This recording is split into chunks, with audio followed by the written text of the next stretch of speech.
Today I'm going to walk you through exactly how I create my spending plan every single month, slowed down step by step. Now, this is going to take a while on video, but I can actually do this process in just a few minutes every month. Normally, I begin to create next month's spending plan on the first of the month every single month. And then I kind of add things in as the month goes along. But since I'm going to let you peek inside my planner for the very first time ever in the history of my whole YouTube channel, I'm going to switch things up a bit. So here's hoping I don't forget anything, because if you know anything about me, I'm all about the system, and I'm not doing my system this time. So if you're a regular here and you happen to notice that I'm forgetting something, if you could leave me a comment down in the comment section, I'd really appreciate it.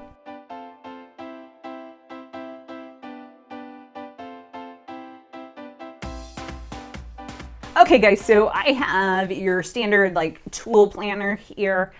I historically have used the Franklin Covey planner, but because I have recently switched to, it was a combo personal electronic planner, I would scroll all over them and kind of create my own system. And you know what? I decided to start creating my own planner sheets, because I really would just decimate them. So I started creating my own planner sheets just a little while ago, and I moved to an 8x10 spread. As time goes on, you'll see these planners change, because I'm trying to develop a system that works perfectly for me.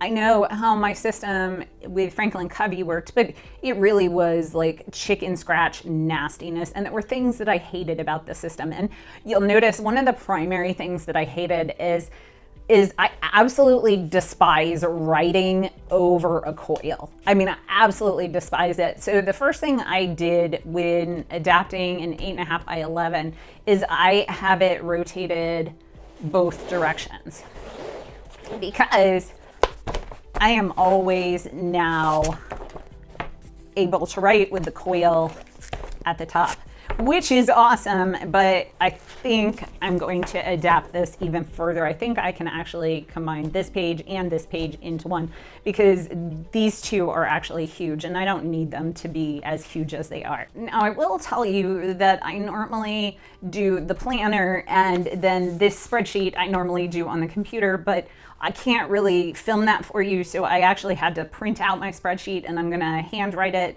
because I think I can make you all understand that equally as well. And then I'll take a brief break in there while I'm recording, and I'll go type it in and then show you the final on my screen on my computer. In my planner, we have our hourly schedule, and you'll notice I have my hours from midnight to midnight.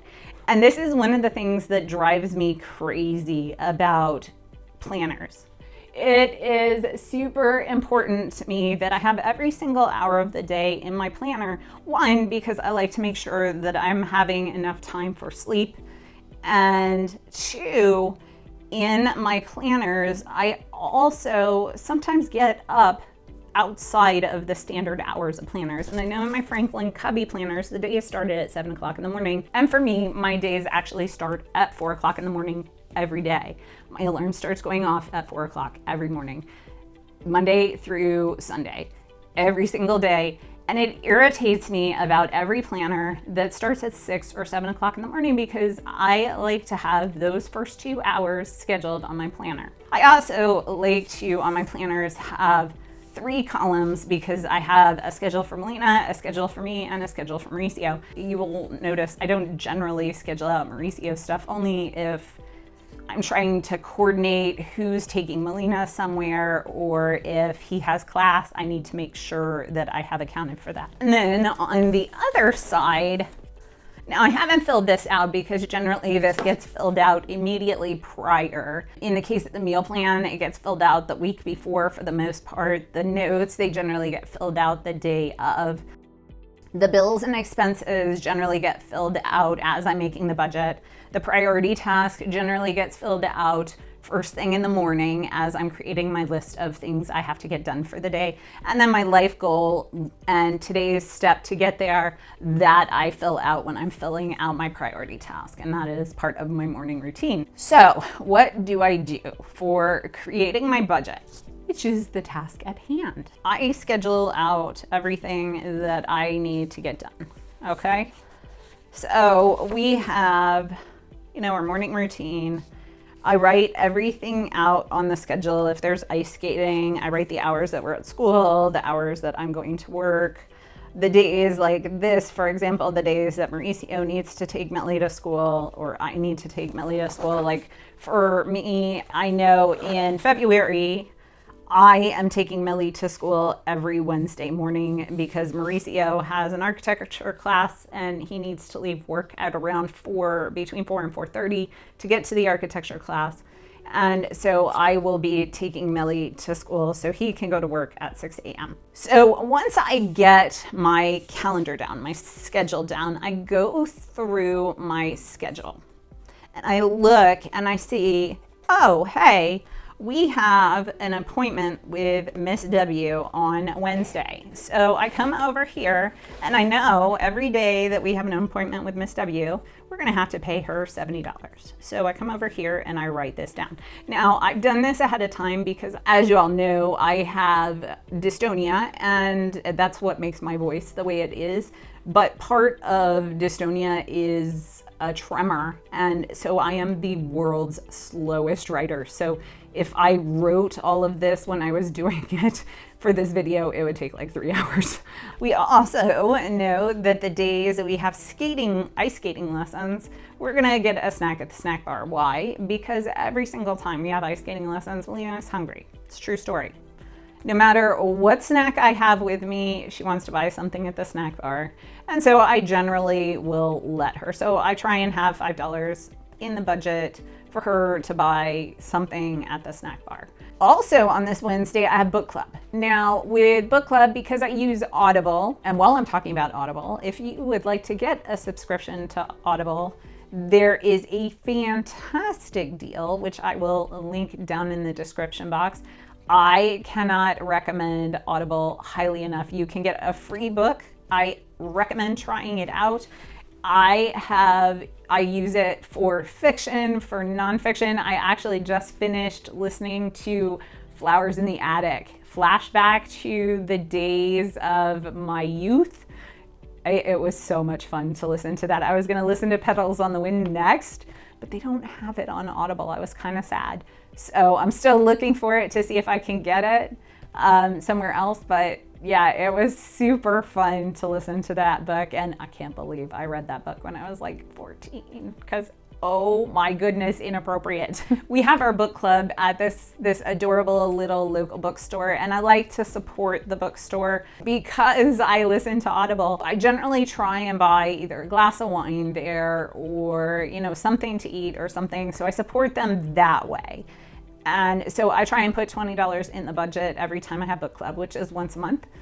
And then Mauricio, on the night he has school, generally he will eat fast food dinners out. Then the other thing that I have done is I have gone through my monthly budget. And as you know, I have a whole spreadsheet of things that occur annually or every month.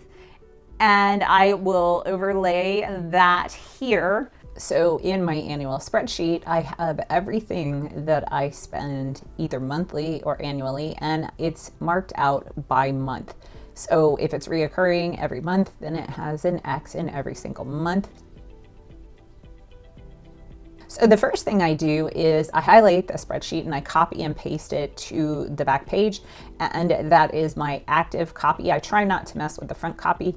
And then I sort it by the current month I am working on.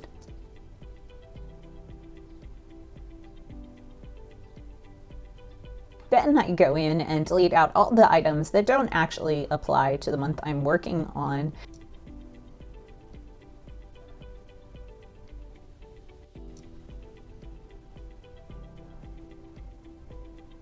Then I go ahead and add the rest to the spending plan.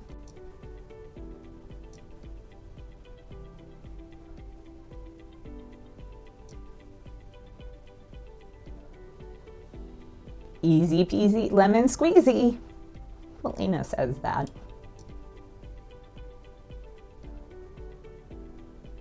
And I add those things in and I write those items down on my planner. And SAC comes on the 4th or 5th every month. SAC being school age childcare. So before and after care for Melina at school. And then on the 3rd, we have our storage unit and our cell phones. So then I've gone through and I've written absolutely every single thing out. Now, what is really important about this system? The one thing that I've learned about budgeting and having my schedule and my bills and my meal plan all in the exact same location, it's actually keeping my spending in check. The reason is my meal planning, I go ahead and I plan all 3 meals. I plan breakfast, I plan lunch, and I plan dinner. So for breakfast, I know Mauricio loves bagels, so I need to make sure we have bagels and cream cheese. For me, I generally will have some sort of shake or maybe some fruit or something. And then Melina, she's a fan of cereal or toast and bacon, you know, just something fast and easy for Melina. And then lunch, you know, it depends. Sometimes Melina likes to buy. So at the beginning of the month, Melina and I will sit down and go over the schedule for lunches at school, and she will tell me what days of the month she would like to buy lunch. Generally pizza day, she always wants to buy.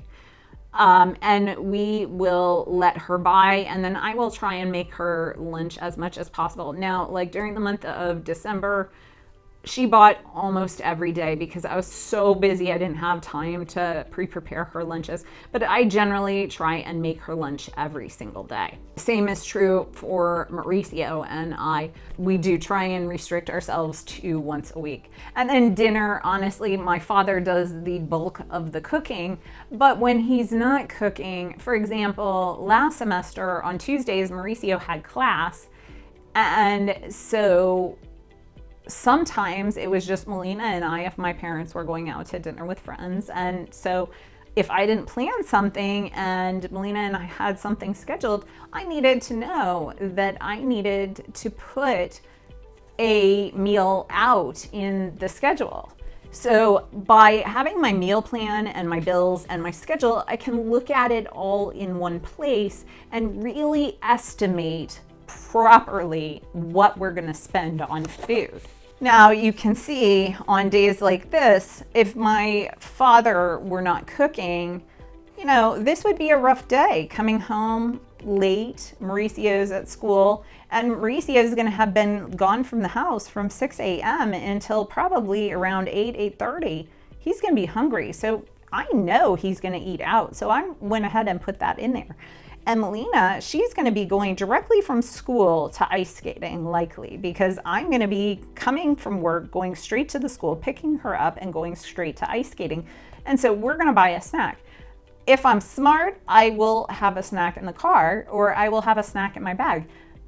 But let's be honest, sometimes I'm going to forget that. I'm not a perfect parent. I would like to think that I will always have snacks with me, but I don't. So if I plan for things like this, it doesn't destroy my budget. So how do we create our spending plan? We go through each day, day by day, and we write each individual amount on the spreadsheet. Now, normally I would just enter this into the computer, but for the purposes of this, I'm writing it on the spreadsheet. This day I got to bring snacks for Girl Scouts. And then we tally them up at the end. And now, once it's all done, I'm gonna hop over to the computer and transfer those numbers onto my screen there. I've already entered our incomes in. And now over on the right in the empty spaces, I'm just going to enter each individual number across. So as you see right now, we're entering school activities across. Then we'll enter Miss W. Then we'll enter storage unit, and so on and so forth until we have entered all of our expenses for the month from our spreadsheet. And like I said, normally this would have been done without doing that step by hand. I would have actually done this directly from my planner into the computer, but for the sake of the video, I did it on a printed piece of paper. So I'm gonna go ahead and fast forward through this bad boy to get all these numbers in here.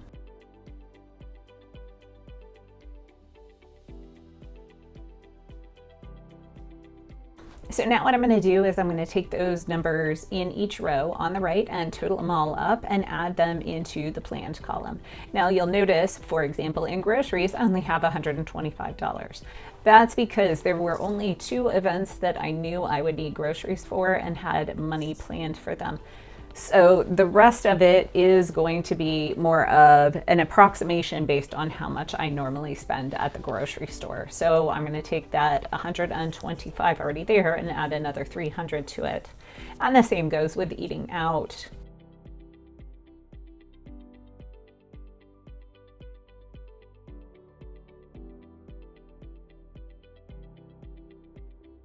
So gas, because Mauricio is back in school, our gas bill is going to go up significantly because it is a little bit of a commute for him to go to class.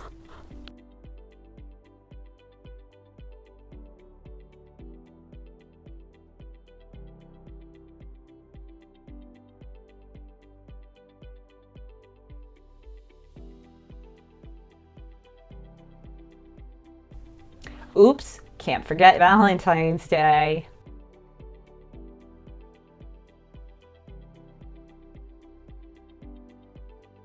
And medical, I do have a very expensive medication that I just started, and assuming that I'll still be on it, that I'm not going to have any issues with it, I'm going to go ahead and put that in there. So my medical bills are going to go up to $400 a month to be safe. And once that is all done, I look and see what I have planned versus what we are bringing in. And sometimes I need to, lower the expenses. Sometimes I have lots of money left over. And then at the very end, I clear out all the numbers I entered because I'm going to use this side to track my expenses for the month. Now, this particular spending plan I know is a little bit skewed because we are going to be borrowing from next month to pay some of the bills for January, because there was a little bit of overspending. So we won't be quite working with this amount of money, but it is what it is. When I made this video, I didn't know about some of the expenses I had forgotten, but I'll go over that the first week in February. So according to the numbers, we are going to be putting $7,430.50 to debt this month. And I wish that were going to be true. But as we know, our plans change every month, every single month, from the beginning of the month to the end. And, life gets in the way, but that's okay. So I'll see you in the next one.